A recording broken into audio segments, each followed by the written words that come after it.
we're seeing a rollback of the days of the civil rights, and it's propelling us to act and organize again. We want a different kind of society, and I think that's what's moving people into the ground. So when we see people like Mike Brown get shot and killed and left on the streets for hours to die, just as your life does not matter, and people are saying, you might not think that, but we're going to make sure that's a reality, that our lives matter. The Gathering is a conference that a group of activists kind of came up with and planned to make happen.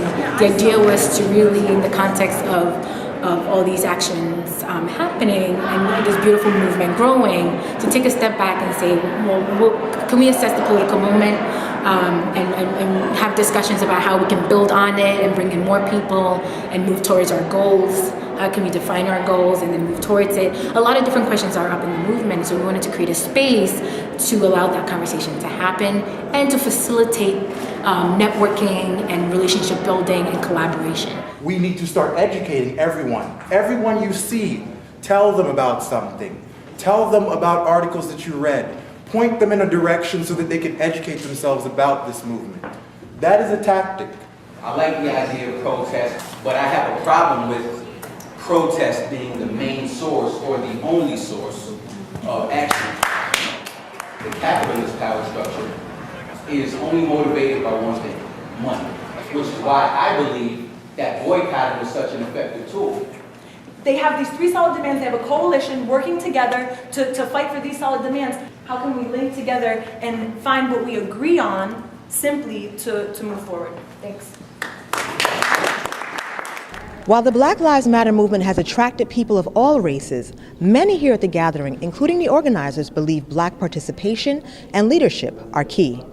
As I walked into this room, I looked around and I saw more white allies than actually people of color. More black men aren't particularly involved in the Black Lives Matter movement because the organizers of the movement aren't meeting these black men where they are. They're not going to the different housing projects. They're not going to geographically isolated communities to network and to recruit black men who are affected by these issues.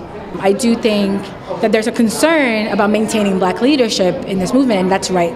That's a right concern to have. How we maintain black leadership is to figure out these structures and the politics of the movement, like better defining our politics, our demands, and creating structures that facilitate how we approach and act towards those demands.